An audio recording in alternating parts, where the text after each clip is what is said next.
If you're heading to a wine region, taking in a wine tasting session is a great way to relax and enjoy what's on offer. But how do you make the most of the occasion and also observe the correct etiquette? Well, I've come to the Montana Brancott Winery in the heart of New Zealand's wine country to find out. When you do a wine tasting, you want to start with your lightest wines first. So start with your white wines and then move on to your red wines. So why is that? The white wines are going to be lightest on your palate, so that's why you want to start with the lighter wines. Well, shall we pour some out then and go from there? We can talk me through the sniffing, the sipping and the swirling, as it were. Sure. This is our Montana Reserve Sauvignon Blanc. Okay. So we'll start you out with that. And to taste this wine, we're going to use 3 of our basic senses. First, we're going to use our sense of sight. So you want to tilt your glass up at about a 45-degree angle. I knew the maths would come in handy. Marvelous. And you want to look for clarity and color of the wine. Sure. So you notice this wine is quite clear, it's not cloudy at all. Yeah. And there's no sediment floating around in it. Now for color, you notice this is very light. Yes. This is a 2007 Sauvignon Blanc. Hasn't had much skin contact, so you don't get a lot of colors from the skins. Okay. Now next we want to do is use our sense of smell. So go ahead and swirl your glass around just a few times to open up those aromas and aerate our wine. And next you're going to just put your nose right over your glass and see if you pick up any familiar aromas to you. What we have to help you out with this is some aroma glasses here. See if you can smell the similarities between the two. There's a definite hint there, isn't there? I can really...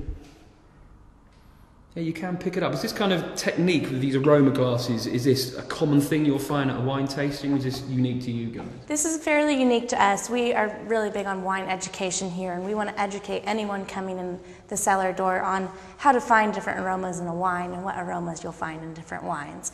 Now, other bits and pieces, I suppose, spitting and swallowing. Is it vital that I'm spitting the wine out, or is it okay if I do actually drink it too? It's all your own personal preference, whatever you'd like to do. If you are tasting a lot of wine in a day, you might want to consider using the spittoon so you don't ruin your palate for the rest of the wines you're tasting. And of course you might lose your edge in other ways as well. Now we're going to talk about tasting now, the important part. Yes, this is the next sense we're going to use is our sense of taste. But when you taste this wine, you don't want to just swallow it straight away because we pick up different flavors on different parts of our tongue.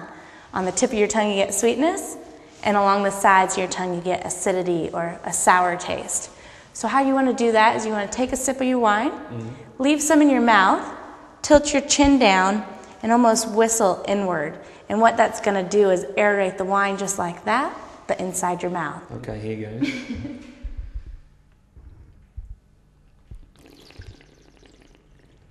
You really can pick up a few more flavours across your tongue there, can't you? Yeah, you notice you really pick up these flavours on the sides of your tongue. Now, does that technique stand for all wines, or is it particularly Sauvignon Blanc? No, you can do it with all wines, and you'll notice as you taste sweeter wines, you'll pick up the flavours on different parts of your tongue. Now, I've done my tasting. I now want to voice an opinion on this. Is there any kind of particular etiquette about this? Am I free to be quite strident, or should I be holding back a bit?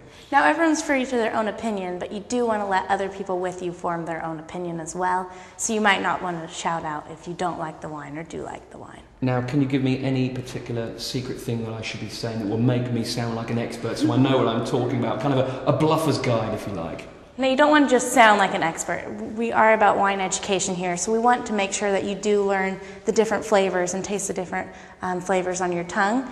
So it's all about what you enjoy, so it really does just matter if you're enjoying the wine. Now, I know that in the past, clinking glasses together has been frowned upon to a certain extent when it comes to etiquette, but can we get away with that now? Yes, you can. In which case, cheers. Cheers.